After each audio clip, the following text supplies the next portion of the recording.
Thank you very much. I'm glad you're out this morning, but I'm just wondering, how many will be in Ames tomorrow? Yeah. Hey, that looks good. Maybe we can get a few more of you to come too as well. But of course, I think most people know why candidates are in Iowa this week and what's going on tomorrow. But it's delightful to be here and attending the fair. And also, I'm sort of enjoying the weather as well, having come from Texas here just recently. But it is great to be here. But of course, the real thing that motivates me is the issues that I think have been messed up in our country, and that we have to change our way, we have to change our direction. The American people are pretty tired of what they're getting. They know there's a serious problem. There's a lot of anger going on and frustration, a lot of unemployment, and somebody has to come up with some answers. Well, you know, a few years back, in the 1970s, I first ran for Congress, and I was pretty concerned about what was happening then. I believe the stage was set for the kind of problems that we have today, and it happened back in August of 1971. That was at the time that we decided that money didn't matter. We can print the money. There should be nothing to back our currency. We'll just print the money, and we can live happily ever after. That means that we believe, as a people, that if we could just counterfeit our own money, we could live and not have to work anymore.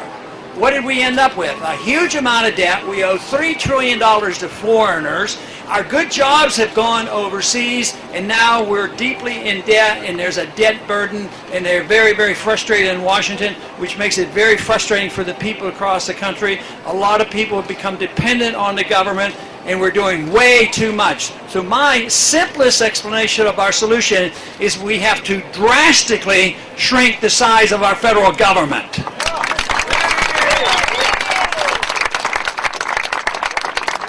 Most people are starting to realize this, but the big argument is, where are we going to shrink it? But you know, people say, well, you need not bipartisanship, and you need compromise and sacrifice. My argument is we've had too much bipartisanship, because it's the bipartisanship that we've had that have endorsed all our problems. If we elect Republicans to shrink the size of government, they go and double the size of the Department of Education and get us involved in a bunch of wars. So we elect the Democrats who say they go into wars and they expand the wars. And then we have Republicans that expand the budget, and Democrats are doing the same thing. So there's always this compromise. There are the big spending conservatives and the big spending liberals. They get together, and they don't have to worry on the short run. They can always delay it. Sure, you can tax to a degree, but there's a limit to how much you can tax. You can borrow to a degree, but if you borrow too much, interest rates go up. But there's a magic answer to this. It's called Keynesian economics. It's called fiat money. Oh, the miracle pill is that you just print the money when you need it. And that's what 1971 was all about. No restraints on the monetary authority. And all our problems in the last 40 years came from the fact that big government is subsidized and taken care of by the printing press of money. But right now, the American people have awakened, and they're starting to realize it has a lot to do with our monetary system. They know that prices go up when the value of the money goes down, and they're not very happy about it because the standard of living goes down. People can make a little more money and the checks can go out, but if the money value goes down, the standard of living goes down.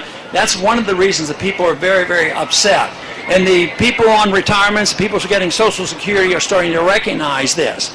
And the tragedy here is that the production in this country is down. The productive jobs have gone overseas because of this monetary system and over-regulation and over-taxation. So we chase our jobs overseas. In order to get capital back in, you have to have a strong currency, you have to have a tax code and a regulatory code that invites our businesses back rather than chasing these businesses overseas. So it's sort of sad to me to think that in my lifetime we saw a point where there was a country called Communist China evolve into being our banker. There's something about that, and we should reverse that, but we have to endorse a very basic principle, and that's called freedom and the Constitution.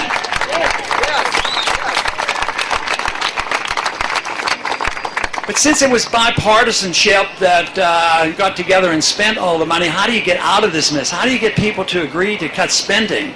And that's where the difficulty is, and there's no agreement in Washington. So what I have done is I've tried to propose a way to try to get the two sides to come together. But I think the area that we could most easily cut is what we spend overseas. We spend way too much overseas. We have an American empire overseas. We spend trillions of dollars. We're obligated to spend trillions of dollars taking care of the seriously wounded and injured individuals coming back home, which we're obligated to do. And we pass out all this foreign aid, and it's all supposed to be for national security. All this militarism doesn't help us. It doesn't make us secure. People won't vote against it because if you vote against a military budget, not realizing all you're doing is giving subsidies to the military-industrial complex, they claim and they accuse you of being un-American and not caring about the military. I'll tell you what, that's the way I've been voting, and I'm very proud of one thing. During this campaign and the last campaign, our campaign always raised the most money from the military people, more than all the other candidates put together.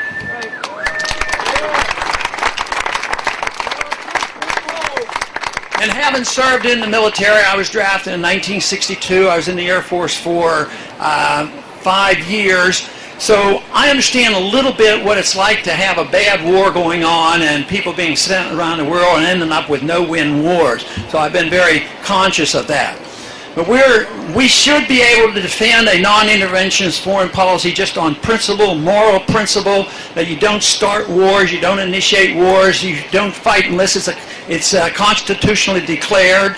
So it's a very simple answer as far as I'm concerned about how to start off by saving a lot of money, and that is have non-intervention, stay out of the business of these other countries, mind our own business, and bring all our troops home.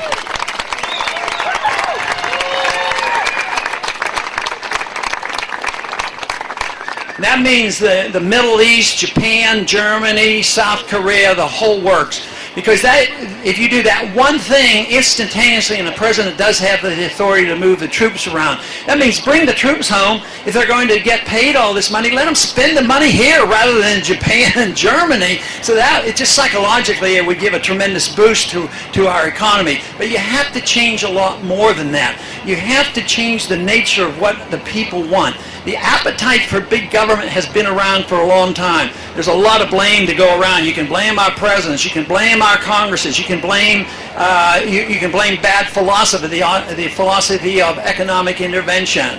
But you also have to look to the people. How many people ask their congressman, I want you to vote for this. I want you to vote for this. Yes, I believe we should be over there. You should fight this war and do all these things. Congressmen have over the years voted for these things and gotten reelected. So government very frequently and most likely will reflect the attitude of the people. That's why I'm interested in changing attitudes and understanding of what government should be, the role of government. That is the question that we must ask. What should the role of government be? Should it be to police the world and finance a welfare entitlement system? Or should it be, as the founders wanted and our Constitution dictates, that is, the purpose of the Constitution is to protect your personal liberty?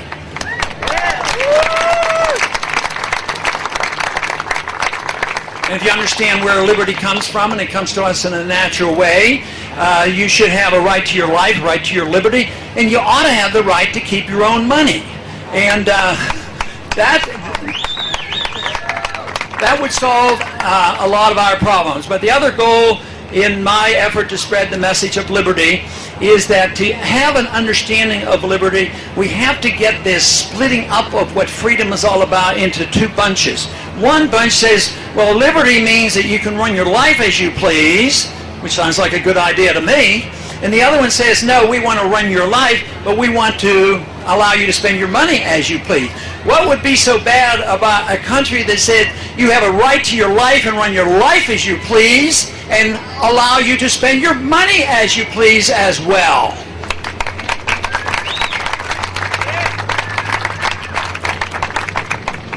But the correction has to come not only with the change of our foreign policy, we have to deal with the monetary system because it is coming to an end. The financial markets are in shambles, and they've been that way for several years, and it's going to get much worse because we're trying to correct 40 years of mistakes, 40 years of debt accumulation and malinvestment. And the one thing that is a little more difficult to understand, but it's a very important economic issue, if you have a pile of debt, in order to get growth again, if you're spending all your money on paying the interest, it won't work. You don't bail out bad debt. That's why the bailouts were so bad, and it was a tragedy that the debt of the people who made all the money got bailed out. They got your money, and you got the bad economy.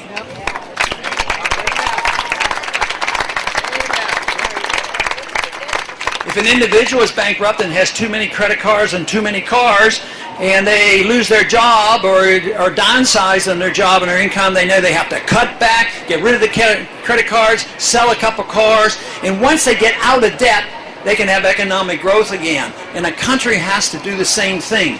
But politically, it's virtually impossible for the politicians to do that, because there's always one group saying, do it because I want to keep what I earn, but then there's another group that said, no, you're going to cut my check. And they get very angry. That's what's happening in the world. This is a worldwide phenomenon. It is not just in the United States, and it's because we did issue this funny money, this paper money. Paper money never works and never lasts, just for a short period of time.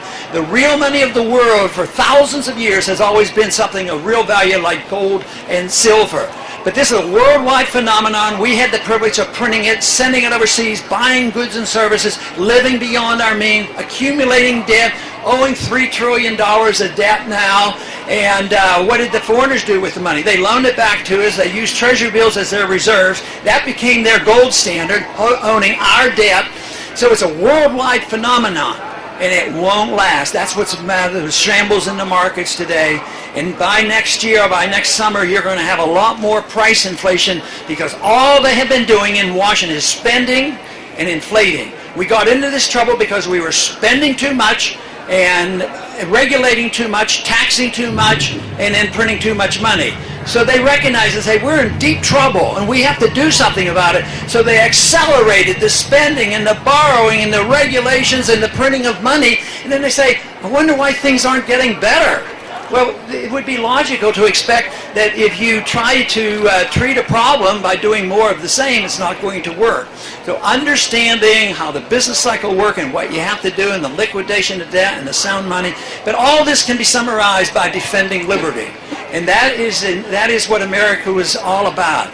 Liberty and freedom of choice. We had the largest middle class and the wealthiest country in the world, and we're losing it. The middle class has been shrinking now significantly for 10 years. We are losing our jobs in this country, but this can all be reversed, and it's not difficult. Understand and respect where our liberties come from in a natural, God-given way. Defend that and have confidence that it does work. And also, what fits in so perfectly with this is all you have to do, and all you have to do to have